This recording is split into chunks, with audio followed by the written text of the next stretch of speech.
Right, ఇప్పటివరకు వచ్చినటువంటి ప్రధానమైనటువంటి పత్రికలను వార్తలు మనం చూసాం. ఇదే అంశం సంబంధించి విశ్లేషించడానికి మనతో పాటు సీనియర్ జర్నలిస్ట్ అలాగే రాజకీయ విశ్లేషకులు నారా విజయ్ గారు ఆయన అడిగి మరిన్ని విషయాలు తెలుసుకుందాం. గుడ్ మార్నింగ్ అండి విజయ్ గారు. అసెంబ్లీ జరుగుతున్నటువంటి తీరుతను చూస్తున్నాం మనం. ఏదైతే అక్కడ జరిగినటువంటి విషయానికి సంబంధించి మీ అభిప్రాయం ఏంటి? అసెంబ్లీ సమావేశాలు నిన్న జరిగినటువంటి తీరు పూర్తి అప్రజాస్వామికం, అన్డెమోక్రటిక్గా అసెంబ్లీ సమావేశాలు జరుగుతున్నట్టు కనిపిస్తుంది. నిన్న మొదటగా జరిగినటువంటి మూసీ దాని మీద క్వశ్చన్ వేసినటువంటి సందర్భంలో క్వశ్చన్కు ముఖ్యమంత్రి చెప్పినటువంటి సమాధానం, దాని మీద క్లారిఫికేషన్స్ అదనంగా ఏమైనా ఉంటే అవకాశం. జనరల్గా స్పీకర్ గారు ఎక్కడైనా ఉన్నటువంటి సంప్రదాయం మొదటి నుంచి కూడా ప్రధాన ప్రతిపక్షంగా ఉన్నటువంటి ఏ పార్టీ ఉంటే ఆ పార్టీకి అవకాశం ఇస్తారు.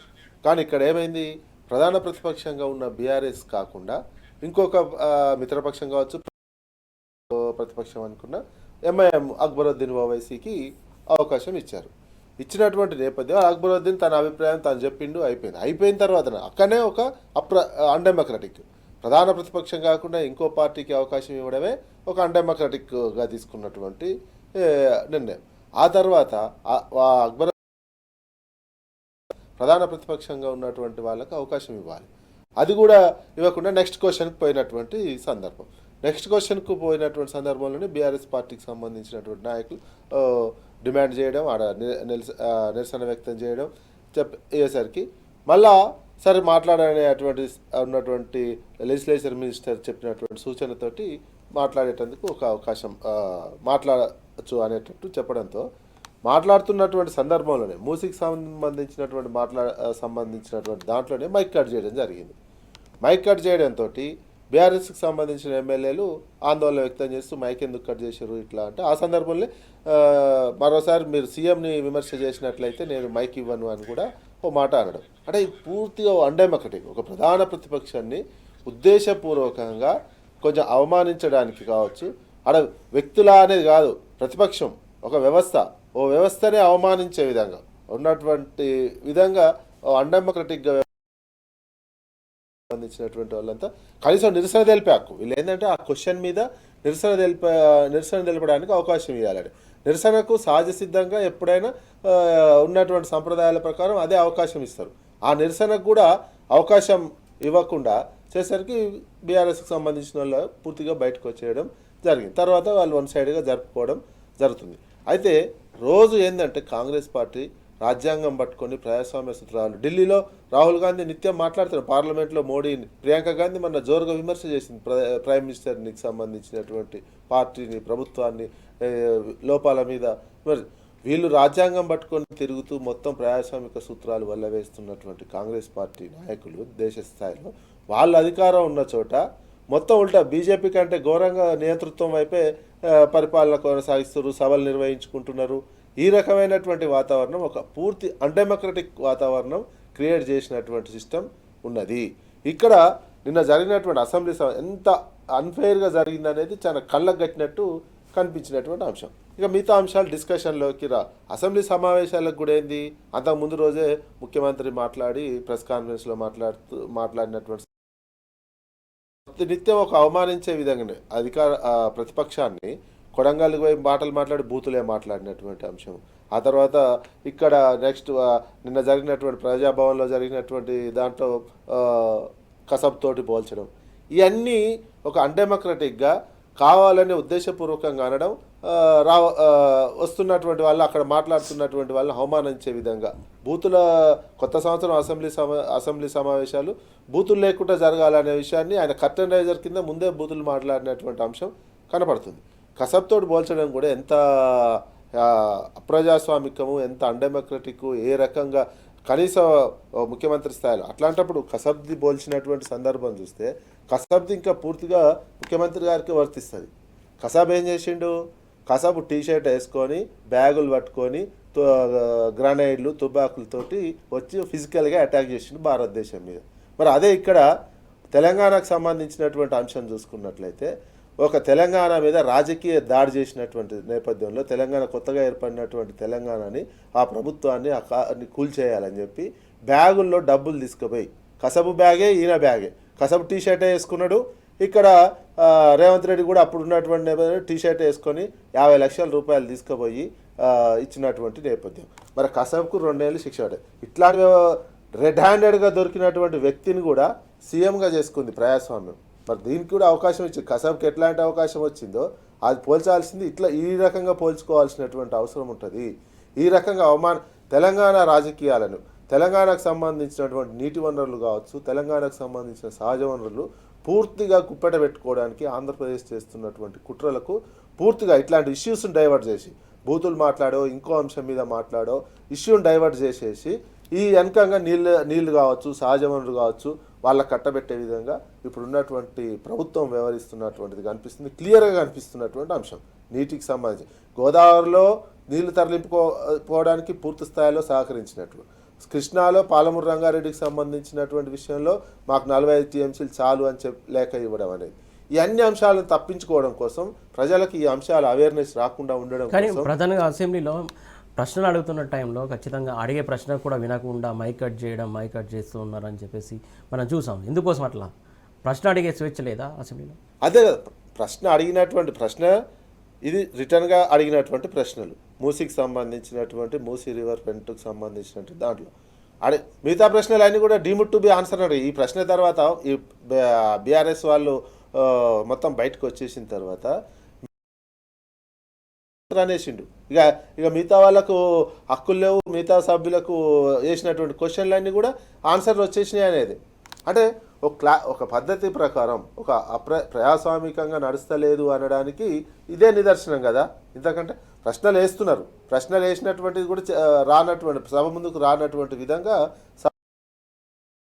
అనిపిస్తుంది. అంటే చెప్పేది ఒకటి చేసేది ఒకటి రకంగా అధికార పార్టీ ఉండకూడదు. ఎందుకంటే దేశవ్యాప్తంగా మీరు ఒకటి చెప్తారు, రాహుల్ గాంధీ రాజ్యాంగం పట్టుకొని తిరుగుతూ ఒకటి చెప్తున్నారు. అంటే మీకు అధికారం ఉంటే బీజేపీ కంటే ఘోరంగా నియంతృత్వంగా వ్యవహరిస్తారు అనేది మీరు నిరూపించదలుచుకుంటారు. ఆ రకంగానే చెప్తున్నటువంటి తీరు కనిపిస్తుంది. అందుకే మీరు ఎప్పుడైతే ప్రజాస్వామ్య స్ఫూర్తి, ప్రజాస్వామ్య సూత్రాలు వదులుతున్నారో అందుకే కాంగ్రెస్ పార్టీ పతనం దేశవ్యాప్తంగా డౌన్ఫాల్ ఎందుకు అవుతుందంటే ఇంతే.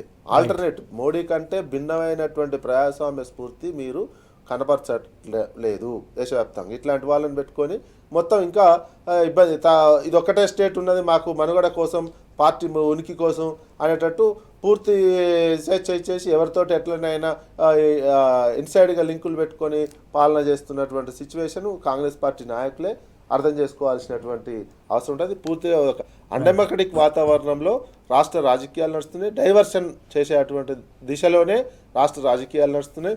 ఇదంతా వెనకంగా చంద్రబాబు నాయుడు, మోడీ కలిసి తెలంగాణ మీద జరుపుతున్నటువంటి పెద్ద జలకుట్ర కావచ్చు, రాజకీయ కుట్ర ఉన్నది హైదరాబాద్ మీద. ఈ 3 అంశాల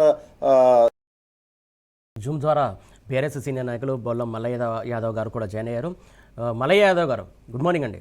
గుడ్ మార్నింగ్. మార్నింగ్ అండి. సార్, ప్రధానంగా అసెంబ్లీ జరుగుతున్నటువంటి తీరుతనులు కావచ్చు, ఏదైతే స్వయంగా స్పీకరే సీఎంని విమర్శిస్తే ఖచ్చితంగా మైక్ కట్ చేస్తా, మైకి అని చెప్పడం గతంలో ఎప్పుడైనా మనం చూసాం? అసలు ఇలాంటి సమావేశాలు జరిగినాయా? అసలు ఏ న్యూస్ ప్రేక్షకులకి, ఈరోజు ప్యానెల్లో ఉన్న పెద్దలకి, మీకు అందరికీ కూడా పేరు పేరున నూతన సంవత్సర శుభాకాంక్షలు. ఈరోజు దేంతో పోల్చాలనో తెలియట్లేదు. అసెంబ్లీ సమావేశాలు జరుగుతున్న తీరుని తమిళనాడులో చూస్తే ద్రౌపది సభ అని చెప్పారు, వేరే దగ్గర దుర్యోధన సభ అన్నారు, మన దగ్గర కౌరవుల సభ అనాలా, ఏ సభ అనాలో అర్థం కాని పరిస్థితిలో ఉన్నారు.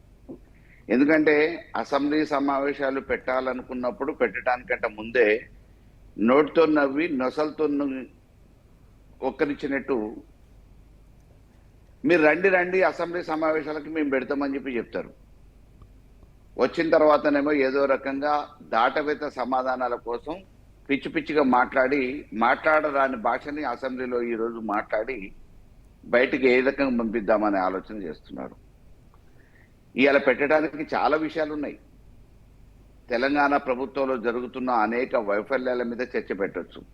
ఈ విషయాలన్నీ ఎక్కడ అంటగడతారో అనే ఉద్దేశంతో, ఎక్కడ విమర్శిస్తారో, ఎక్కడ ఎత్తి చూపుతారో, ఈ విషయాలన్నీ ప్రజలకు ప్రత్యక్షంగా ఎక్కడ అర్థమైపోతాయో అనే ఉద్దేశంతో, భావనతో అసెంబ్లీ సమావేశాలు సజావుగా జరగకుండా ఉండటానికి, వాళ్ళ బిల్లులు పాస్ చేసుకోవడానికి అసెంబ్లీ సమావేశాలు మొక్కుబడిగా పెట్టాలి. కాబట్టి పెట్టి ఈ విషయాలు బహిర్గతం కావద్దు, ప్రతిపక్షాలు మాట్లాడొద్దు అని అంటే దాచుకోవడానికి ఏం చేయాలనే ఆలోచనతోని అంటే పొమ్మని లేక పొగబెట్టినట్టు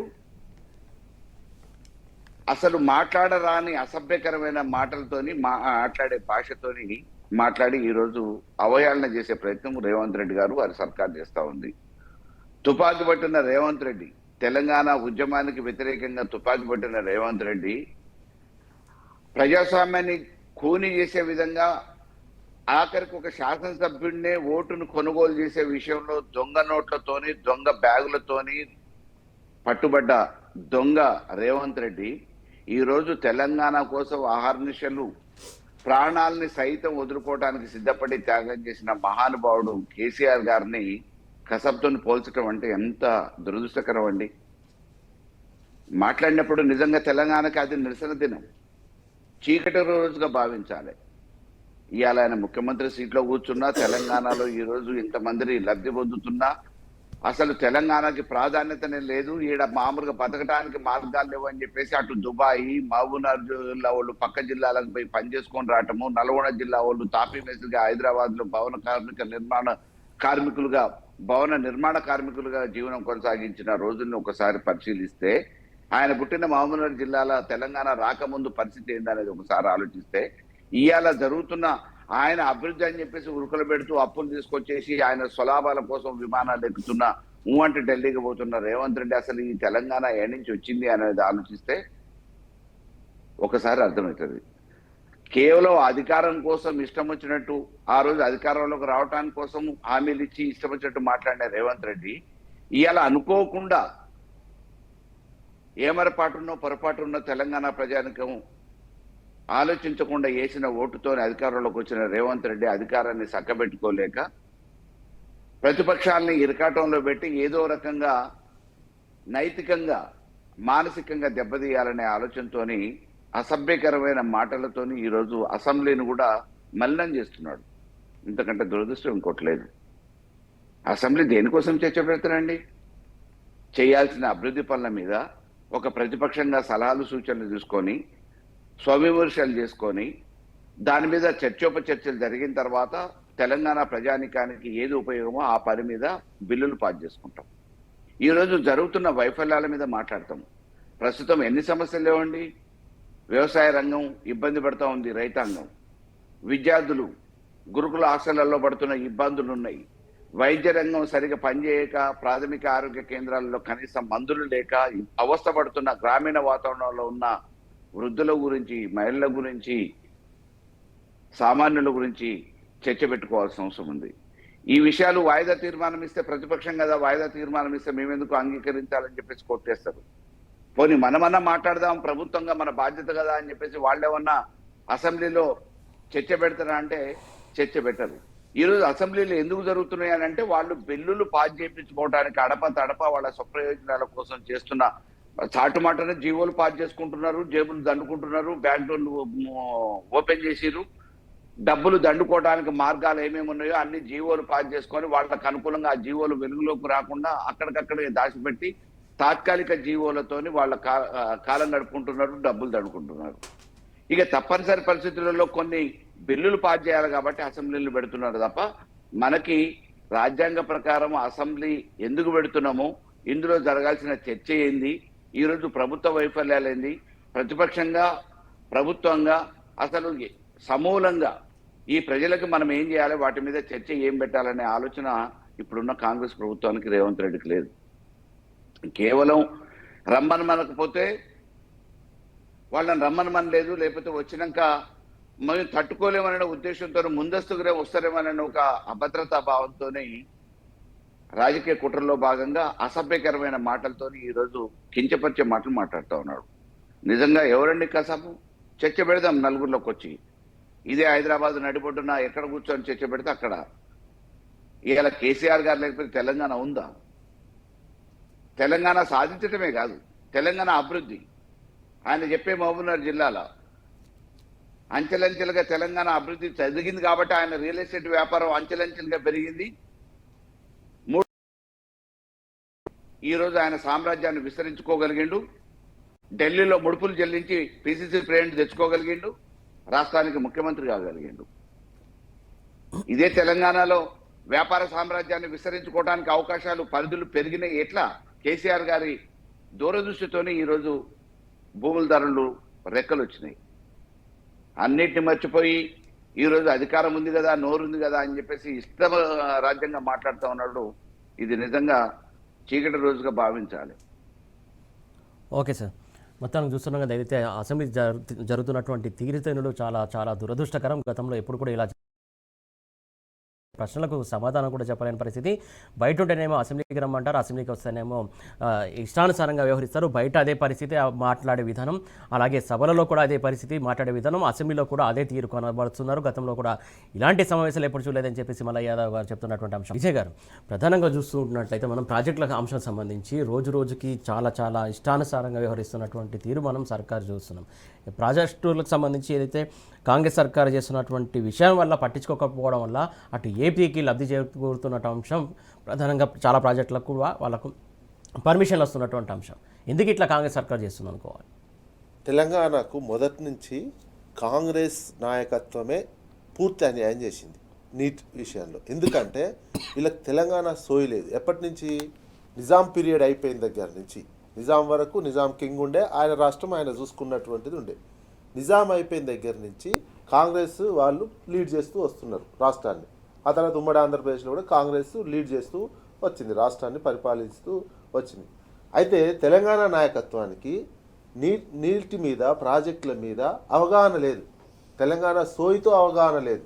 ఒకరిద్దరికి ఏదైనా ఉంటే ఉందేమో కానీ పూర్తిగా అధికారుల మీద ఆధారపడి, అధికారులు ఏది చెప్తారో అది నమ్ముకుంటూ, వీళ్ళు ఏమాత్రం వీళ్ళ సొంత ఆలోచన, ఒక రాజకీయ దృక్పథము, ఒక తెలంగాణ సోయి, రాజకీయ దృక్పథం కంటే కూడా తెలంగాణకు సంబంధించిన నీటిని తెలంగాణలో ఎట్లా ఉపయోగించుకోవాలనే సోయి లేకుండా ఉన్నటువంటి నాయకత్వం ఉంది. అప్పటి నుంచి ఉన్నటువంటి శ్రీశైలము కొంచెం వెనకాల కడితే మరింత లాభం ఉండేది, నాగార్జున సారు వెనక కడితే మరింత లాభం ఉండేది. ఈ అంశాల విషయంలో గట్టిగా పట్టుబట్టలేదు. ఉమ్మడి ఆంధ్రప్రదేశ్లో రెండు రాష్ట్రాలు కలిపిన, హైదరాబాద్ స్టేటు అదేవిధంగా ఆంధ్రప్రదేశ్ కలిపిన తర్వాత ఈ సోయి మర్చినటువంటి నాయకత్వం కాంగ్రెస్ నాయకత్వం. మొత్తం అప్పటి నుంచి వాళ్ళేమో ఒక తెలివిగా నీళ్ళు ఏ రకంగా వాడితే మనకు అప్పటికే కృష్ణా డెల్టా ప్రాంతంలో వాళ్ళు ఏ రకంగా లాభం పొందారు, ఏ రకంగా నీళ్లుంటే డెవలప్ అవుతాం అనే దాంతో వాళ్ళు ఆ కాన్సెప్ట్లో ఉన్నారు. ఆంధ్ర నాయకత్వం, ఆంధ్ర కాంగ్రెస్ నాయకత్వం కావచ్చు, ఆంధ్రాలో ఉన్న ఆ తెలివి చూపించారు. ఇక్కడ ఈ కాంగ్రెస్ నాయకత్వం పూర్తిగా వాళ్ళు చెప్పినట్టు వినేటట్టు, వాళ్ళు ఏది చెప్తే అది, అధికారులు ఏది చెప్తే కన్విన్స్ అయిపోయినట్టు అదే ఏ మాత్రం తెలంగాణ వచ్చిన తర్వాత కూడా తెలంగాణ సోయి కనిపించటం లేరు. తెలంగాణ మీద ఒక గట్టి పట్టుదల, మా నీళ్ళు మేము మలుపుకోవాలి, మా హక్కు మేము కాపాడుకోవాలి అనేది లేదు. ఇప్పటికి కూడా చంద్రబాబే ఆధిపత్యం చేసే విధంగా కాంగ్రెస్ నాయకత్వం తెలంగాణది ఉంది అంటే మనం సిగ్గుపడాల్సినటువంటి అవసరం ఉంది. ఎందుకంటే రెండు, గోదావరి కృష్ణా మీద చూసినట్లయితే ఇప్పుడున్నటువంటి ఆదిత్యనాథ్ దాసే ఉమ్మడి ఆంధ్రప్రదేశ్లో ఇచ్చినటువంటి జీవే ఆయన తెలంగాణ ప్రాజెక్టులో చేసినాడు. అసలు జూరాల నుంచి తీసుకోవడమే పెద్ద కుట్రలా కదా. జూరాల నుంచి నీళ్ళు తీసుకోవడం అంటే బాయిల నుంచి చెర్ల నీళ్ళు పోసినట్టు ఉంటుంది. బాయిల నీళ్ళు ఎన్ని నీళ్ళని పోస్తే చెర్ల నింతది, చెరువు నింతదా? అట్లా అదే కుట్ర. మనకు శ్రీశైలం మీద హక్కు లేకుండా చేయడానికి, శ్రీశైలంలో తెలంగాణకు హక్కు లేకుండా, వాటా లేకుండా చేయడం కోసం జూరాలని పెట్టారు. జూరాల తర్వాత మళ్ళీ తుంగభద్ర వచ్చి నీళ్ళు ఎక్కువ వస్తాయి. జూరాల్లో నీకు ఎక్కువ వరద వచ్చినప్పుడు కొన్ని ఎంత తీసుకున్నా 10-30 రోజుల కంటే ఎక్కువ తీసుకోలేనటువంటి సిచ్యువేషన్ ఉంటుంది. అది సరిపోదు. ఇప్పుడు క్రాపాలే కూడా జూరాలకి రెండో పంటకు నీరు ఇవ్వలేని పరిస్థితి ఉన్నది. జూరాల నుంచి నీటి సోర్స్ లేవు అంతా. నువ్వు ఒకవేళ తర్వాత కావాలంటే మీకు ఇక్కడ ఇంకా అదనంగా ఉన్నటువంటి నీళ్ళతో ఉపయోగించుకోవచ్చు జూరాలకు సంబంధించిన. ముందు శ్రీశైలం దగ్గర నీళ్ళన్నీ తుంగభద్ర నుంచి వచ్చేటువంటి 500-600 టీఎంసీలు ఉంటాయి, ఎక్కువ వాటర్ సోర్సెస్ ఉంటాయి. నిరంతరం 90 టీఎంసీలు, మిగతా హక్కు ఇవన్నీ వస్తే ఇంకొక 90 టీఎంసీలు, మొత్తం భవిష్యత్తులో కూడా 170-180 టీఎంసీలు ఈ పాలమూరు రంగారెడ్డికి ఉపయోగించుకునే విధంగా డిజైన్ చేసినటువంటి అంశం. దీన్ని వదిలిపెట్టి చంద్రబాబుకు అనుకూలంగా వ్యవహరించడం కోసం కృష్ణాలా హక్కు వదులుకునే పరిస్థితి వచ్చింది. ఆయనే నిన్న మొత్తం పవర్ పాయింట్ ప్రజెంటేషన్ ముఖ్యమంత్రి మాట్లాడింది చంద్రబాబు చెప్పడంతో అనిపిస్తుంది ఆదిత్యనాథ్ దాస్ కోసమే ప్రెస్ కాన్ఫరెన్స్ పెట్టిన. ఆదిత్యనాథ్ దాస్ విషయం చెప్పడానికే ఎక్కువ టైం తీసుకున్నటువంటిది కనిపించింది. ఆదిత్యనాథ్ దాస్ విషయం అంత ప్రేమ ఎందుకు అంటే చంద్రబాబే కంట్రోల్ చేస్తున్నాడు.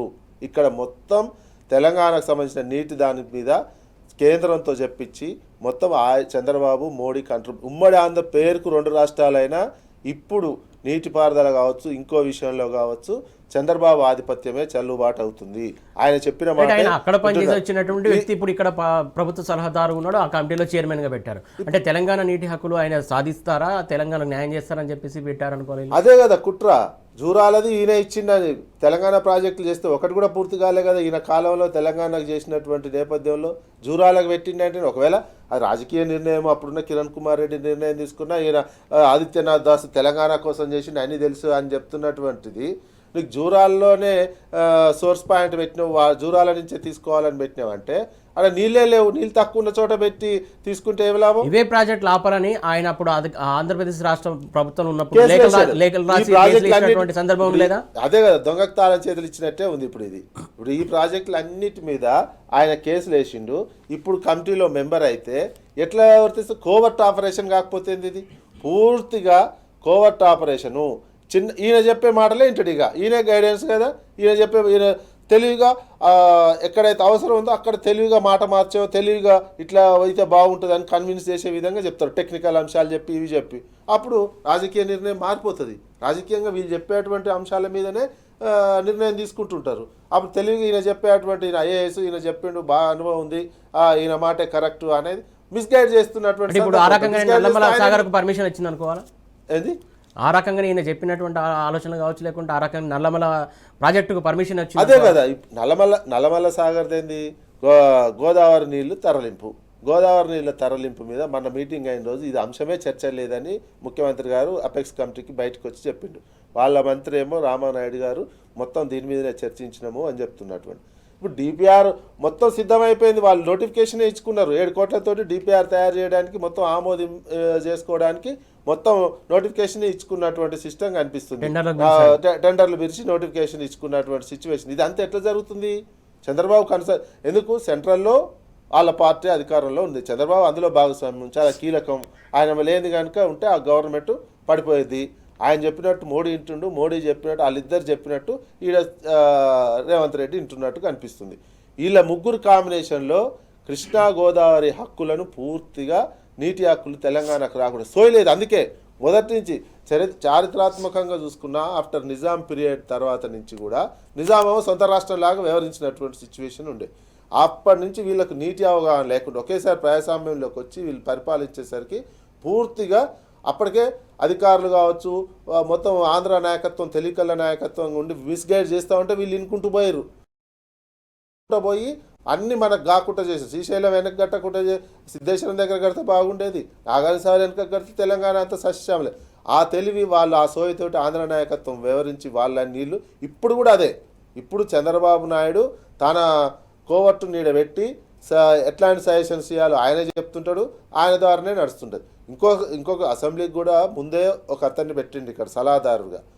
ఎక్కడైతే అక్కడ వచ్చిందో అధికారం వచ్చిందో ఎమ్మటే ఆయన తీసుకొని అసెంబ్లీ సెక్రటరీగా ఆంధ్ర అంటే ఎంత తెలివిగా అసెంబ్లీ సెక్రటరీ స్థాయి వ్యక్తిని కూడా అసెంబ్లీ మొత్తం తన కంట్రోల్లో ఉండే విధంగా తన మనిషిని పెట్టుకొని ఇక్కడ సలహాదారుగా పెట్టుకున్నటువంటి అక్కడ అధికారాన్ని తీసుకొని అసెంబ్లీ సెక్రటరీ పెట్టుకున్నామంటే పుట్టుకున్న ఆడ అధికారం రాకపోతే ఇప్పుడు అసెంబ్లీ పూర్తి స్థాయి ఆయన చేతుల్లో ఉండేటువంటి సిచ్యువేషన్ ఉండేది. ఇక్కడ ఆదిత్యనాథ్ దాసుని పెట్టినాం. ఈ రకంగా ఏ రకంగా కోవర్ట్ ఆపరేషన్ చేస్తున్నారో చూసుకో తెలంగాణ మీద. తెలంగాణ సోయి తెలంగాణ కాంగ్రెస్ ఒరిజినల్ కాంగ్రెస్ నాయకత్వానికైనా ఉండాలి. తెలంగాణకు సంబంధించి ఒరిజినల్ కాంగ్రెస్లు కొంతమంది ఉన్నారు, వాళ్ళకైనా తెలంగాణ సోయితోటి మన ఆధిపత్యం ఎలా పోతుంది అనేది అర్థం చేసుకోవాల్సినటువంటి అవసరం తెలంగాణ కాంగ్రెస్ ఒరిజినల్ నాయకత్వానికి ఉన్నది. లేకపోతే మొత్తం నీళ్ళు రాజకీయ ఆధిపత్యం పోతుంది, నీటి ఆధిపత్యం పోతుంది, ఇక సహజ వనరుల ఆధిపత్యం పోతుంది. ఇండైరెక్ట్గా మనం అప్పగిస్తున్నాం వాళ్ళకి అన్నీ. ఇది ఈ తెలుసుకోలేకపోతే నాయకత్వం కాంగ్రెస్ నాయకత్వం ఇక్కడున్న ఒరిజినల్ నాయకత్వం పూర్తిగా నిండా మునిగిన దానికేం తెలియదు. ఇప్పుడు మీకు కొన్ని అవకాశాలు ఏదైనా వ్యక్తిగతంగా లాభం జరుగుతుండొచ్చు, కానీ పూర్తిగా ఆ హక్కే పోతుంది, మన అస్తిత్వమే పోతుంది అనేది గమనించుకోవాల్సినటువంటి అవసరం ఉంది. రైట్. మలయాదవ్ గారు, ప్రధానంగా నీటికి సంబంధించి ఏదైతే నీటి సోర్సు సంబంధించి పదే అసెంబ్లీ వేదిక కావచ్చు, లేకుంటే బయట ప్రెస్ మీట్ పెట్టడం కావచ్చు, చిట్ చాట్ చేయడం కావచ్చు, లేకుంటే ఇంకో మీటింగ్లలో కావచ్చు, అటువంటి అంశం ప్రధానంగా వీళ్ళకి ఉన్నది అవగాహన రాహిత్యం అనుకోవాలా, లేకుంటే తెలంగాణ పట్ల ఉన్నటువంటి అశ్రద్ధ అనుకోవాలా, లేకుంటే తెలంగాణకు అన్యాయం చేయాలన్న ఉద్దేశం అనుకోవాలా, ఏమనుకోవాలి? అధికారంలోకి వచ్చిన 2 సంవత్సరాల నుంచి ఇప్పటి వరకు చెక్ డ్యాముల్ని ఇసుక కోసం పగలగొట్టిన సంఘటనలు ఉన్నాయి తప్ప ఒక చెక్ డ్యామ్ కట్టింది లేదు.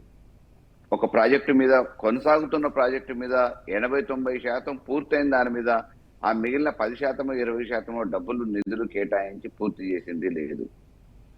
ఈరోజు ఆయన రివ్యూ మీటింగు పారుదల అధికారులతోని సమావేశం పెడితే దేవాదులు ఎక్కడుంది, అది తెలంగాణలో వస్తుందా, గోదావరి బేసిన్లో వస్తుందా, నల్లమల రాయలసీమలో వస్తాయా, తెలంగాణలో వస్తాయా అని చెప్పి అడిగే దురదృష్టకరమైన ముఖ్యమంత్రి ఈ రోజు మనకు ముఖ్యమంత్రి గారు ఉన్నారు. ఈ తెలంగాణ మీదనే ఆయనకు సంపూర్ణమైన అవగాహన లేదు.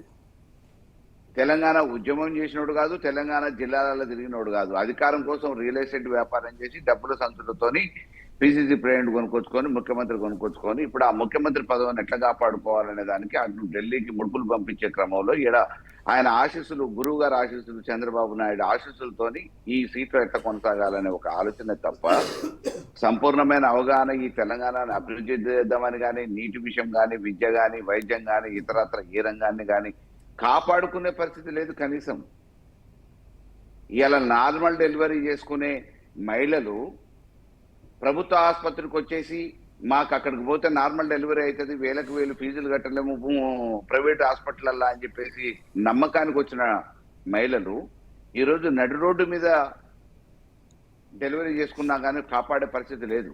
చిన్నపిల్లల్ని కుక్కలు తింటూ ఉన్నాయి, వాళ్ళని ఆదుకునే పరిస్థితి లేదు. ప్రభుత్వ ఆసుపత్రులను గాలి కుదిలేసారు, విద్యను గాలి కుదిలేసారు, వ్యవసాయ రంగాన్ని గాలి కుదిలేసారు. ఈ రోజు అకాల వర్షాలతోని నష్టపోయిన రైతులను ఆదుకునే పరిస్థితి లేదు. ఇంతో అంతో పండించిన పంటని సరైన ధరకి కొనే పరిస్థితి లేదు. మార్కెట్ ని ఆ రకమైన సౌకర్యాలు కలిగజేయట్లేదు. తూకం పేరు మీదనో తాలు పేరు మీదనో మోసపోతున్న వాళ్ళని ఆదుకునే పరిస్థితి లేదు. బోనస్లు వేస్తామని చెప్పి ఊదరగొట్టిరు, బోనస్లు వేసిన దాఖలాలు లేవు. రుణమాఫీ చేసింది లేదు, రైతు బంధు చేస్తున్నది లేదు. కాబట్టి ఎంతసేపు ఇవాళ రేవంత్ రెడ్డి చేస్తున్నది ఏంది? ప్రభుత్వ ఆస్తులు ఏమన్నా ఉంటే వాటిని ఎట్లా తాకట్టు పెట్టుకోవాలి, డబ్బులు తేవాలి, లేకపోతే ఎగనమ్ముకోవాలి. తెగనమ్మైనా ఆయన జేబులు ఎట్లా నింపుకోవాలి.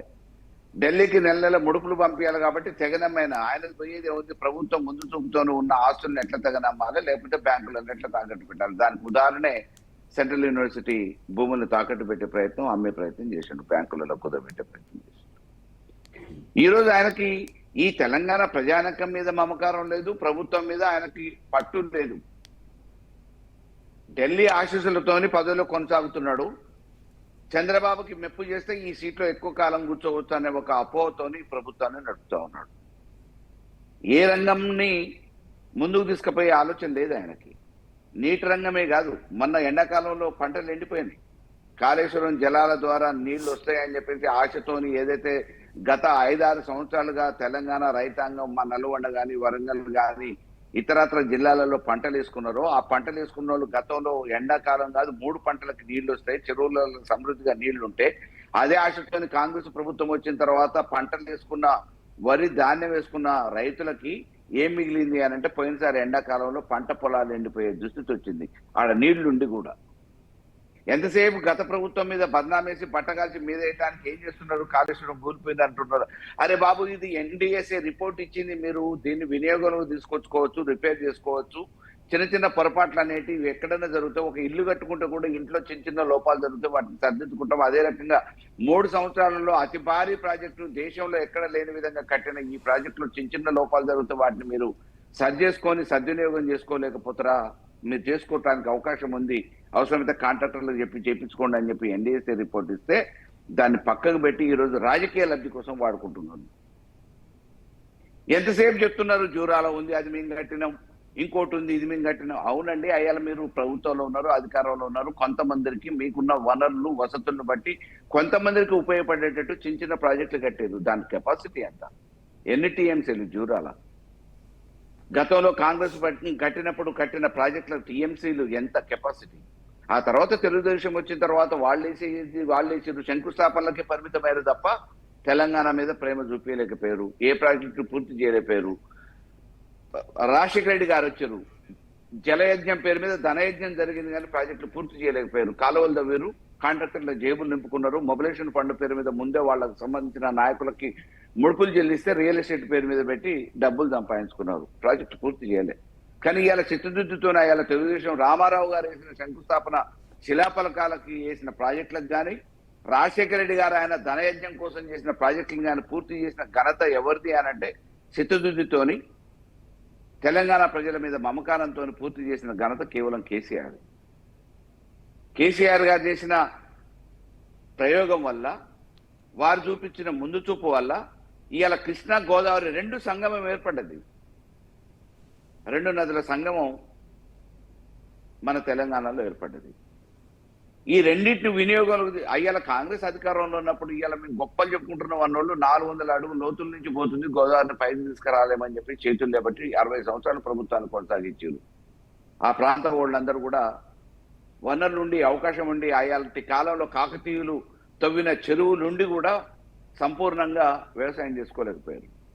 కానీ కేసీఆర్ గారు వచ్చిన తర్వాత అటువంటి గంగని పైకి తీసుకొచ్చి దాని మూలాన్ని ఇవాళ తెలంగాణలో అడుగడుగున ఎక్కడ చూసినా మారుమూల గ్రామాలలో కూడా సస్యశ్యామలం అయింది. కొండలు గుడ్లు పెట్టే భూమి అని చెప్పి వదిలేసిన ఆ భూములలో కూడా ఇవాళ 40 లక్షల రూపాయలకు భూమి దొరికే పరిస్థితి లేదు. రైట్ అండి. ప్రతి సామాన్యుడు కోటీశ్వరుడు కాగలిగిండు. తెలంగాణ నెట్టి తీసుకుపోతున్నాడు ముఖ్యమంత్రి. పురోగమనం కాదు, తిరోగమనం వైపు ఇవాళ తెలంగాణ ప్రయాణం చేస్తుంది. మేధావులు ఆలోచించాలి, యువకులు ఆలోచించాలి, తెలంగాణ రైతాంగం ఆలోచించాలి. ఓకే అండి, మొత్తానికి ఏదైతే తెలంగాణ సంబంధించి ఏదైతే ప్రభుత్వం కావచ్చు, కాంగ్రెస్ ప్రభుత్వం చేస్తున్నటువంటి కుట్రలు కావచ్చు, మొత్తానికి తిరోగమనం వైపే ప్రయాణిస్తుందని చెప్పేసి మల్లయ్య గారు చెప్తున్నటువంటి అంశం కూడా విజయ్ గారు ప్రధానంగా ఏదైతే శ్రీశైలం ప్రాజెక్ట్ సంబంధించి ఏదైతే దానికి సంబంధించి అధికారిక వెబ్సైట్ నుంచి వాటికి సంబంధించినటువంటి వివరాలన్నీ తొలగించారంట. ఎందుకోసం తొలగించారో, ఎందుకోసం చెప్పాల్సి వస్తుంది. ప్రభుత్వమే ఈరోజు శాసనసభలో షార్ట్ డిస్కషన్ కింద ఎజెండా కూడా నైట్ వచ్చినటువంటి సందర్భం చూస్తే వాటర్ మీద చర్చ అని చెప్పి షార్ట్ డిస్కషన్ అని చెప్పి ఇవ్వడం జరిగింది. ఈ సందర్భంలోనే నైట్కి ఎందుకు వెబ్సైట్ల నుంచి శ్రీశైలంకు వస్తున్న వరద ఎంత, శ్రీశైలం నుంచి పోతున్నది ఎంత ఉంది, దాని డీటెయిల్స్ మొత్తం కూడా వెబ్సైట్లో ఉండేది. మొత్తం తీసేసినటువంటి కనిపిస్తుంది. ఎందుకు తీసేసారో ప్రభుత్వం చెప్పాలి. ఈరోజు అసెంబ్లీలో చర్చ పెట్టుకొని ప్రతిపక్షాలు ఈ డేటా తీసుకొని వస్తారు, దాన్ని నిలదీస్తారు. ఆయన అంత ఇవాళ కాబట్టి రేపైన వెబ్సైట్లో పెట్టాల్సి వస్తుంది కదా. మరి దానికి అంత అడావుడిగా ఎందుకు తీసేయాల్సినటువంటి అవసరం ఉంది? ఈ రోజు కోసం, ఒక్కరోజు కోసం మీడియాలో వస్తుంది, ప్రతిపక్షం చెప్పింది అంతా దాంతో అనే ఇవన్నీ ఏంటంటే ఎన్ని రోజులు చేయగలుగుతారు ఇవన్నీ? ఇట్లాంటి మాయలు సమాచారం ఒక దగ్గర దొరకకపోతే ఒక దగ్గర దొరకదు. ఇది సరైనటువంటిది కాదు. ఇది ఒక పూర్తి ఇంకా అన్డెమోక్రటిక్ ప్రజాస్వామ్య సమాచారం కూడా ఇవ్వలేనటువంటి సిచ్యువేషన్. ఉన్న సమాచారాన్ని తొలగించడము అంటే ఇంకా నువ్వు భయపడుతున్నట్టే లెక్క. అసలు దీనికి సంబంధించినటువంటి దాంట్లో నీటికి సంబంధించినటువంటి లెక్కల విషయంలో మీరు చేస్తున్నటువంటి దానికి, అటు ఆంధ్ర చేస్తున్నటువంటి దోపిడికి మీరు పూర్తిగా సపోర్ట్ చేస్తున్నాడు. జల దోపిడికి పూర్తిగా ఈ ప్రభుత్వం సపోర్ట్ చేస్తుంది అనేదే అర్థం చేసుకోవాల్సినటువంటి అవసరం ఉంటుంది. ప్లస్ ఇప్పుడు ఇంకో కమిటీ, తెలంగాణ ఏపీకి సంబంధించినటువంటి జల వివాదాల మీద కమిటీ వేయటం జరిగింది. మీరు ఆల్రెడీ జల వివాదాలకు సంబంధించి ఇప్పుడు ట్రిబ్యునల్ నడుస్తుంది. బ్రజేష్ కుమార్ ట్రిబ్యునల్, ముఖ్యంగా కృష్ణాకు సంబంధించినటువంటిది ట్రిబ్యునల్ నడుస్తుంది. ట్రిబ్యునల్ వాదనలు జరుగుతున్నటువంటి సందర్భంలో మళ్ళీ ఇదే దాదాపు ఫైనల్ వాదనలు కూడా ఫైనల్కి వచ్చేటువంటి సందర్భంలో ఈ కమిటీ వేసి ఉపయోగం ఏంటి? రెండు జల వివాదాలు అని చెప్తే దాన్ని అన్నిటికీ పెట్టినట్టే ఉన్నది. కృష్ణా, గోదావరి అన్నిటికీ వర్తింపజేసే విధంగా ఉన్నది. గోదావరి మీద ఆల్రెడీ ఒప్పుకున్నందుకే ఈ కమిటీ ఓకే అయిందన్నట్టే. ఇక ఈ జల వివాదాల కమిటీ పోలవరం, నల్లమల్ల సాగర్కు ఓకే చెప్పిందనే దాంతోనే వాళ్ళు డిపిఆర్ చేసుకున్నారు. ఈ కమిటీ ఏర్పాటు కాకముందే డిపిఆర్కు ఏర్పాటు చేసుకొని డిపిఆర్ కమిటీ టెండర్లు పిలిచి డిపిఆర్ కూడా ఫినిష్ చేసేటువంటి దాంట్లో ఉన్నటువంటిది. ఇదంతా ఏంది? జలశక్తి వాళ్ళ చేతిలో ఉంది. కేంద్ర మంత్రి మోడీ చెప్పినట్టు జలశక్తి ఉంటుంది, జలశక్తి చెప్పినట్టు అధికారులు మొత్తం సిడబ్ల్యూసి ఇంటున్నటువంటి దాంట్లో వాళ్ళు మేము ఎట్లా అనుమతిస్తామని చెప్పి ముందే చేసుకొని వాళ్ళకు ఉన్నట్టు రాజకీయ పలుకుబడి అట్లా ఉపయోగిస్తుంది చంద్రబాబు నాయుడు పూర్తిగా మన హక్కు సాధించుకోవడానికి, తెలంగాణకున్న హక్కును పోగొట్టుకొని ఆయన హక్కు తీసుకోవడానికి తన రాజకీయ పలుకుబడిని మొత్తం ఉపయోగించి నాకు ఇంకోటి రాజకీయంగా వేరేది, ఇది గోదావరికి సంబంధించినటువంటి దాని మీద ఆయన ప్రభావం చూపించి నీకు మన తెలంగాణ అనుమతి లేకుండానే ఇక్కడ ముఖ్యమంత్రి నోరు మూసుకొని ఉంటున్నారు కదా, ఇక్కడ ప్రభుత్వం సపోర్ట్ వాళ్ళకే సపోర్ట్గా మాట్లాడుతున్నారు కదా. ఉన్నటువంటి శ్రీశైలం దాదాపు శ్రీశైలం ప్రాజెక్టు మొత్తం ఆంధ్రాకే అప్పచెప్దామనే దారంతో రాష్ట్ర ప్రభుత్వం వ్యవహరిస్తున్నట్టుగా అనిపిస్తుంది. మనకు జూరాల జాలు అనే లెవెల్లో మాట్లాడుతున్నారు, శ్రీశైలం అక్కర్లేదు జూరాల జాలు అనే లెవెల్లో ఇప్పుడు కృష్ణా వాటర్ మీద మాట్లాడుతుంటే ఇంకేమనుకోవాలి. తర్వాత తుంగభద్ర నుంచి వచ్చే నీళ్ళు అవసరం లేదా? తుంగభద్ర 500 టీఎంసీలు వస్తుంది, జూరాల నుంచే మొత్తం తెలంగాణను సస్యశ్యామలం చేస్తామని చెప్తున్నటువంటి సీన్. ఆడ ఉండే 6 టీఎంసీ ఉన్నదే, దాని జూరాల కెపాసిటీ తక్కువ, 6 టీఎంసీల దాంతో మొత్తం తెలంగాణ సస్యశ్యామలం చేస్తాం. మనకు అదే ఆనిచ్చే కొట్టుకోవచ్చు. ఆనిచ్చి కొట్టుకునేది ఉంటే కూడా ఈ 2 ఏళ్ల నుంచి ఒక్క పని కూడా చేయలే కదా, ఆ పని కూడా చేయలే కదా నువ్వు. ఎందుకంటే అది సాధ్యం కాని విషయం. బాయిల నుంచి తీసి చెర్ల నీళ్ళు పోసే అటువంటి సిచ్యువేషను లేదు. అంత చంద్రబాబు కోసం చేసు. చంద్రబాబు గురు శిష్యుల బంధము. రాజకీయంగా ఇప్పుడు ఏదైనా ఇబ్బంది ఉన్నా అటు పోయేది ఓటుకు నోటు కేసు కావచ్చు, రాజకీయంగా భవిష్యత్తులో లేదనుకో మేము చూసుకుంటాం రాజకీయంగా. ఎందుకంటే చంద్రబాబు ఇచ్చినటువంటి ఓటుకు నోటు కేసు ద్వారా తర్వాతనే ఈయన వర్కింగ్ ప్రెసిడెంట్ అయ్యిండు తెలుగుదేశంలో. ఆ తర్వాత కాంగ్రెస్లోకి వచ్చిండు. రాజకీయంగా మేము చేయబట్టి ఇంత వచ్చినావు. ఆ తర్వాత ఇప్పుడు ఏదన్నా జరిగినా తర్వాత రాజకీయం బీజేపీలో కావచ్చు ఏది కాబట్టి మేము చూసుకుంటాం రాజకీయ భవిష్యత్తు, మాకు మాత్రం ఈ పనులు చేసి పెట్టు అనే ఒక వీళ్ళు ఇన్సైడ్ ఇచ్చినటువంటి ఆదేశాలు కావచ్చు, ఇంకేదైనా కావచ్చు, ఆ ఆదేశాలను ఇంప్లిమెంటేషన్ చేసే సిచ్యువేషన్లో ఇదంతా జరుపుతున్నది. ఇక ఇవన్నిటి గ్రిప్లో పెట్టుకోవడానికి ఏంది, ప్రతిపక్షంగా ఉన్నటువంటి నాయకుల మీద, తెలంగాణ ఉద్యమ నేత ఇళ్ళ మీద గట్టిగా అనడం, బూతులు తిట్టడం, ఇవన్నీ ఎందుకు, ఈ బూతులు తిట్టడం ఇవి కూడా ఎందుకు చేస్తున్నట్టు అనిపిస్తుంది అంటే మంత్రులు భయపడాలి. అరే ప్రతిపక్ష నేత కేసీఆర్నే ఈయన అంటున్నాడు అంటే మంత్రులు కూడా లొంగి ఉంటారు అనేదాడు. ఇక ఐఏఎస్లు వినాలంటే కేసీఆర్నే ఈయన అంటున్నారు, ఐఏఎస్లు వీళ్ళ కోసం కేసీఆర్ ఆయన పరిపాలన వైఫల్యాన్ని తాను ఏదో చేసుకోవడం కోసం కేసీఆర్ మీద బూతులు తిడితే మిగతా వాళ్ళంతా భయపడతారనే దాంతో చేస్తున్నట్టుగా అనిపిస్తుంది తప్ప తనకున్నటువంటి టాలెంట్ కావచ్చు, పరిపాలన నైపుణ్యత, అవగాహన నీకు అనిపించట్లేదు. నీకు అంత పెద్ద ముఖ్యమంత్రిగా ఉన్న వ్యక్తి మన ప్రెస్ కాన్ఫరెన్స్లో బచావత్ అంటుంటారు సార్. ఒకసారి అంటే ఇప్పుడు బచావత్ లేని బచావత్ని తీసుకొచ్చి బచావత్ ట్రిబ్యునల్ అన్నారంటేనే ఎంత అవగాహన ఉందో అర్థం చేసుకోవాల్సినటువంటి అవసరం ఉన్నది. ఒకసారి అంటే మిస్టేక్ అయ్యారొచ్చు, రెండోసారి కూడా అన్నామంటే అవగాహన రాత్యం. ఏ మాత్రం నీటి విషయాల్లో కావచ్చు అవగాహన లేనే లేదు. అక్కడి నుంచి సూచనలు వస్తుంటే ఇక్కడి నుంచి ఇంప్లిమెంటేషన్ చేసుకుంటూ ఆచరణ చేసుకుంటూ పోతున్నదే కనిపిస్తుంది. ఈ శ్రీశైలం ప్రాజెక్టు మొత్తం తెలంగాణకు లేకుండా చేసేటువంటి కుట్ర జరుగుతుంది. కేవలం జూరాలతోటి సరిపెట్టాలనే దాంతో ఇప్పుడు ఉన్నటువంటి నాయకత్వం, కాంగ్రెస్ నాయకత్వం వ్యవహరిస్తుందా అనేది కనిపిస్తుంది. అందుకే తెలంగాణ సమాజం అర్థం చేసుకోవాలి, మనం ఎవరి చేతిలో ఎక్కడి నుంచి అయితే దాదాపు స్వతంత్ర పోరాటాల టైపు ఆంధ్ర నాయకత్వం నుంచి విముక్తి పొంది తెలంగాణ స్వయం పాలన చేసుకుంటున్నటువంటి సందర్భంలో కూడా 10 సంవత్సరాలకే మళ్ళా వాళ్ళ చేతుల్లోకి చిక్కే విధంగా వ్యవహారం నడుపుతున్నారు.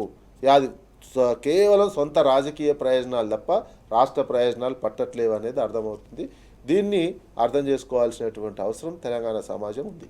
రైట్, మొత్తాన్ని చూస్తున్నాం కదా. అయితే శ్రీశైలం ప్రాజెక్టు వద్దు, ఇంకా జూరాలనే మనకు బెటర్ అనే రీతిగా కాంగ్రెస్ సర్కారు కుట్రలకు తెరలేపుతుందని చెప్పేసి విజయ్ గారు చెప్తున్నారు. ప్రధానంగా దానికి సంబంధించి ఏదైతే నీటి వాటాలకు సంబంధించి కూడా వీరికి ఏమాత్రం అవగాహన లేదు, ప్రాజెక్టులపైన కూడా అవగాహన లేదు. అవగాహన రాహిత్యంతో తెలంగాణ ప్రజలకు కావచ్చు, తెలంగాణకు ద్రోహం చేసేందుకే కాంగ్రెస్ సర్కారు కుట్రలు పడుతుంది. అందులో భాగంగా బీజేపీ ఉంది, అలాగే ఆంధ్రప్రదేశ్కు సంబంధించినటువంటి వాళ్ళు కూడా ఉన్నారని చెప్పేసి విజయ్ గారు ఆరోపిస్తున్నటువంటి అంశం.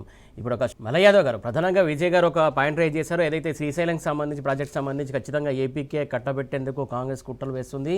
నిన్న మాట్లాడినటువంటి ప్రసంగం కూడా ఆ రకంగానే ఉందని చెప్తున్నారు. ప్రధానంగా జూరాలతో సరిపెట్టు వాళ్ళు కుట్రలు పన్నుతున్నారని అంటున్నారు. ఇదంతా వాస్తవం అనుకోవాలా, అట్లాగే జరుగుతుంది అనుకోవాలా? సమూలంగా వారి నిర్ణయాలు, అభిప్రాయాలు పూర్తిగా తెలంగాణకి మేలు జరిగే విధంగానే ఉన్నాయి కదండి. రేవంత్ రెడ్డి గారు అధికారంలోకి వచ్చి ముఖ్యమంత్రిగా బాధ్యత చేపట్టినప్పటి నుంచి తీసుకుంటున్న ప్రతి నిర్ణయం అది ఆంధ్రాకి మేలు చేస్తుంది, తెలంగాణకి నష్టం చేస్తుంది అనే విషయం గమనించాల్సిన అవసరం ఉంది. ఇప్పటి వరకు జరిగిన నిర్ణయాల ప్రకారం జూరాల ఆ రోజు కట్టిరు కాంగ్రెస్, సరిపోతుంది అనుకుంటే తెలంగాణ ఎందుకు మామూలుగా ఎడారిగా మారింది? అయ్యాల జూరాల పరిధి మొత్తం యావత్ తెలంగాణకి ఇవ్వగలిగింది, ఒక 4-5 జిల్లాలు కవర్ చేయగలిగే పరిస్థితి ఉంది అని అనుకుంటే మరి జూరాల ఆ రోజు ఎంత కెపాసిటీ, ఎన్ని ఎకరాలు సాగింది ఆ జూరాల కింద? ఈరోజు పోనీ దాన్ని ఏమన్నా డెవలప్ చేసిరా, అభివృద్ధి చేసిరా, కెపాసిటీ పెంచిరా? కాబట్టి అవగాహన లేకుండా నాగార్జున సాగర్ ఆ రోజు కట్టారు, కానీ అది తెలంగాణకు నష్టం జరిగే విధంగా, ఆంధ్రాకి మేలు జరిగే విధంగా కట్టిదన్న విషయం బహిరంగ రహస్యం. ఆ తప్పును సరిదిద్దుకోవడానికి ఈరోజు ఏం చేస్తామనే ఆలోచన లేదు. మేం కట్టినాం అని చెప్పేసి దెబ్బలు తెచ్చుకుంటున్నారు, గుండెలు తీసుకుంటున్నారు. కానీ కట్టినప్పుడు జరిగిన లోపాలను సరిదిద్దుకోవాల్సిన అవసరం ఉంది రేపటి భవిష్యత్ తెలంగాణ ప్రజానికం కోసం. మళ్ళీ అయ్యాల కట్టిన అయ్యాల ఆ అవసరాలకు సరిపోయే విధంగా అప్పుడున్న అవకాశాల మేరకు కట్టేది. ఇవాళ కొత్తగా చేసుకోవాలి కదా, అయ్యాల చేసినవి మొత్తం సంపూర్ణంగా ఈరోజు సరిపోవు కదా. అయ్యాల దేశంలో బ్రిటిష్ వాడు చేసినవి సరిపోతాయి అనుకుంటే మనం ప్రజాస్వామ్యం వచ్చిన తర్వాత కొత్త ఇవన్నీ బడ్జెట్, ఈ కొత్త ప్రాజెక్టులు అవసరం లేదు. ఎప్పటికప్పుడు అవసరాలు పెరుగుతూ ఉంటాయి, ప్రజలు పెరుగుతూ ఉన్నారు, జనాభా పెరుగుతూ ఉంది, అవసరాలు పెరుగుతూ ఉన్నాయి. దానికి అనుగుణంగా ప్రభుత్వాలు సమకూర్చాల్సిన బాధ్యత ఉంది. ఆ క్రమంలోనే ఆ రోజు వేసుకున్న పంటలేంటి, ఈ రోజు నీటి అవసరంతో పండుతున్న పంటలేంటి. ఆ రోజు కంది, జొన్న వేస్తే, ఆముదాలు వేస్తే నీటి అవసరం అంత లేదు, అయ్యాల ప్రాజెక్టు కూడా లేవు. కానీ ఈ రోజు వరి, చెరుకు లాంటివి ఇతరత్ర వాణిజ్య పంటలు వేస్తున్నప్పుడు, కూరగాయలు వేస్తున్నప్పుడు నీటి అవసరం ఎక్కువ ఉంది, వాటి వినియోగం అవసరం ఉంది. కాబట్టి దానికి అనుగుణంగా రైతాంగానికి ఉపయోగపడే విధంగా ఈ ప్రభుత్వాలు చేయాల్సిన బాధ్యత ఉంది. దానికి ఏంటి, స్టోర్ చేసుకోవడానికి డ్యామ్లు కట్టాలి, ప్రాజెక్టులు కట్టాలి, కాలువలు తీసుకురావాలి. అవన్నీ చేయలేని ఈ ప్రభుత్వం అసమర్థత 70 సంవత్సరాల నుంచి ఇయ్యాలంటే కూడా తాగు నీళ్ల కోసం కొట్లాడుకుంటున్నారు కదండి దేశంలో. తమిళనాడులో ఏంది పరిస్థితి, మంచినీళ్ళ కోసం కొట్లాడుకుంటున్నారు. హైదరాబాద్ పరిస్థితి ఏంది, తెలంగాణ రావడానికంటే ముందు మంచినీళ్ళ కోసం బిందెల కొట్లాట. మళ్ళీ తెలంగాణ ప్రభుత్వం పోయిన తర్వాత, కాంగ్రెస్ అధికారంలోకి వచ్చిన తర్వాత హైదరాబాద్ లో ఎక్కడ చూసినా మంచినీళ్ళ ట్యాంకర్లో పడుతున్నాయి, నల్లాల కాడ జనాలు పడుతున్నారు. ట్యాంకర్లు వస్తే తప్ప వాళ్ళ ఇంట్లో నీళ్లు లేని పరిస్థితి దుస్థితి ఈ రోజు 2 సంవత్సరాల నుంచి కాంగ్రెస్ ప్రభుత్వంలో చూస్తున్నాం. గ్రామాలలో, పట్టణాలలో నీటి లభ్యత లేక ఎంత ఇబ్బంది అవుతుంది, నీటి ఎద్దడితోని ఈ ఎండాకాలంలో మనం గత 2 సంవత్సరాలుగా చూసినాం. ఒక భవిష్యత్ ప్రణాళిక లేదు, ముందస్తు చూపు లేదు. ఎంతసేపు మేము అది చేసినాం, ఇది చేసినామని గొప్పలు చెప్పుకోవడమే తప్ప ఆ చేసింది ఎవరి కోసం చేసాడు అంటే నాగార్జున సాగర్ ఎవరి లాభం కోసం అని అనేది అందరికీ తెలుసు. కానీ దాన్ని సర్దిద్దుకోవాల్సిన బాధ్యత ఉంది కదా మన మీద. అయ్యాల నల్గొండ జిల్లాలో కనీసం నీళ్లు రాలేదు. నల్గొండ జిల్లా నాగార్జున సాగర్ డ్యామ్ ఉంటే పోతున్నప్పుడు వచ్చే 2-3 నియోజకవర్గాలు మిర్యాలగూడ, హుజూర్నగర్, కోదాడు తప్ప, అది కూడా పార్షియల్ గా తప్ప మొత్తం నల్గొండ జిల్లా ఎడారిగానే మిగిలిపోయింది. ఆ పాపం ఎవరిది? ఆ తర్వాత ఎలిమినేట్ మాధవరెడ్డి ప్రాజెక్ట్ అని చెప్పేసి టీడీపీ గవర్నమెంట్ లో వచ్చింది. అది ఎంతవరకు పరిమితమైంది? కొంత ప్రాంతానికి పరిమితమైంది, కొన్ని ఎకరాలకే పరిమితమైంది. మరి ఇలా నల్గొండ జిల్లా వ్యాప్తంగా ఎక్కడ చూసినా తుంగతుర్తి లాంటి నియోజకవర్గాలలో, మా నడుగుడు మండలంలో, కోదాడు నియోజకవర్గంలో కూడా పార్షియల్ గా ఆ రోజు పోయిన నీళ్లు మిగిలిన ఈ రోజు సస్యశ్యామలంగా ఆగలిగిందంటే ఎవరి పుణ్యం? అది తెలంగాణ తీసుకొచ్చిన కేసీఆర్ గారి పుణ్యం. ముందు చూపుతోనే ఆలోచించి ఈ రోజు కృష్ణను కూడా తీసుకురావడంతో పాటు గోదావరిని కూడా ఈ దాకా తీసుకురాగలిగింది. కాబట్టి మా మునగాలు కానీ, కోదాడు నియోజకవర్గం కానీ, సూర్యాపేట కానీ, తుంగతుర్తి లాంటి నియోజకవర్గాలు కానీ, అటు భువనగిరి కానీ లబ్ధి పొందినాయి. అంటే ఒక ముందస్తు లేకుండా మేము అప్పుడు గొప్పలు చేసినాం కాబట్టి కరువు కాటకాలతో ఇక్కడ ఉన్న వాళ్ళందరూ వలస కూలీలుగా మారిపోయే పరిస్థితి వచ్చింది కదా. భవన కార్మికులుగా, భవన నిర్మాణ కార్మికులుగా మిగిలిపోయి పనిచేసుకున్న సందర్భాన్ని మనం చూసినాం కదా కరువు కాటకాలతోని. అవన్నీ లేకుండా ఉండాలనే ఉద్దేశంతో కదా తెలంగాణ తీసుకొచ్చుకున్న తెలంగాణను బాగు చేయడానికి అపర భగీరథుల కేసీఆర్ గారు చేసిన ప్రయత్నం వల్లనే కదా ఈ రోజు ఎక్కడ చూసినా సస్యశ్యామలంగా, ఆంధ్రాలో ఎక్కడైతే మామూలుగా ఎక్కడ ఇట్లా గుంట దోవంగానే నీళ్లు వస్తున్నాయో ఆ రకంగా మొన్నటి వరకు నీళ్లు వచ్చినాయి. ఈ రోజు చెరువులలో కూడా నీళ్లు నిలబెట్టుకునే పరిస్థితి లేకుండా, వాళ్ళకు ముందస్తు చూపు లేకుండా ఎంతసేపు డబ్బుల మీద యావదప్ప, లంచాల మీద యావదప్ప, ఇసుకెట్లు అమ్ముకుందాము, ఇటుకెట్లు అమ్ముకుందాము, మట్టెట్లు అమ్ముకుందాము, ఎట్లా మళ్ళా రేపు ప్రభుత్వం వస్తుందో రాదో, రాక వచ్చిన ఈ ప్రభుత్వంలో మనం ఎట్లా ఇల్లు చక్కబెట్టుకుందామనే ఆలోచన తప్ప ప్రజల్ని బాగు చేద్దాము, ఉద్ధరిద్దామనే ఆలోచన ఈ ప్రభుత్వానికి, కాంగ్రెస్ నాయకులకు ఎక్కడుంది? రోజు హత్యలతోని తెలంగాణ మారుమోగుతుంది. నడి బజార్ మీద హత్యలు జరుగుతూ ఉన్నాయి, అత్యాచారాలు జరుగుతున్నాయి, దళితుల మీద దాడులు జరుగుతూ ఉన్నాయి. వరుసగా దళితుల మీద ఎక్కడ చూసినా దాడులు జరుగుతూ ఉన్నాయి, పట్టించుకునే పరిస్థితి లేదు. శాంతి భద్రతల వైఫల్యం క్లియర్ గా ఊపడుతూ ఉంది. క్రైమ్ రేట్ లేదు, క్రైమ్ రేట్ అసలు మొత్తానికి తగ్గిపోయిందని చెప్పేసి మొన్న డీజీపీ ప్రెస్ మీట్ పెట్టి మరీ చెప్పారు కదా సార్. వాళ్ళు మాటలకే రేవంత్ రెడ్డి ఎట్లయితే మాట్లాడుతుండో ఊదరగొట్టే మాటలు ఆ రకంగా అధికారులు కూడా అదే రకంగా మాట్లాడుతున్నారు. నడి బజార్లో ఎన్ని హత్యలు అయినాయండి హైదరాబాద్ లో? ఆఖరికి అది గ్రామాలకు కూడా బాకింది కదా. నిత్యం మనం మీడియాలో చూస్తూనే ఉన్నాం కదా, అత్యాచారాలు చూస్తూనే ఉన్నాం కదా. అమాయకుల మీద ఈ రోజు ఎక్కడ చూసినా గంజాయి వ్యాపారం ఏ రకంగా జరుగుతుంది. డ్రగ్స్ ఎట్లా జరుగుతూ ఉన్నాయి, హత్యలు ఎట్లా జరుగుతూ ఉన్నాయి, దొంగ వ్యాపారాలు ఎట్లా జరుగుతున్నాయి, ఎక్కడ చూసినా కానీ ఇసుక దందా, మట్టి దందా, హత్యలు, అత్యాచారాలు, దాడులు. మా దగ్గర నిన్న మన గ్రామ పంచాయతీ ఎన్నికలు అయిపోయిన తర్వాత ఎక్కడ చూసినా దళితుల మీద దాడులే.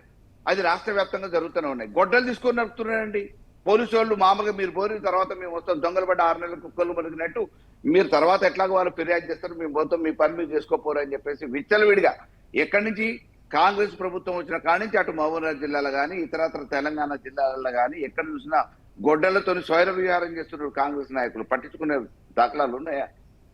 పట్టించుకున్న పాపన బైరా వీళ్ళు. ఈరోజు దళితుల మీద దాడులు ఏ రకంగా జరుగుతూ ఉన్నాయి, ఎక్కడ చూసినా దళిత వాడలలో దాడులు జరుగుతూనే ఉన్నాయి.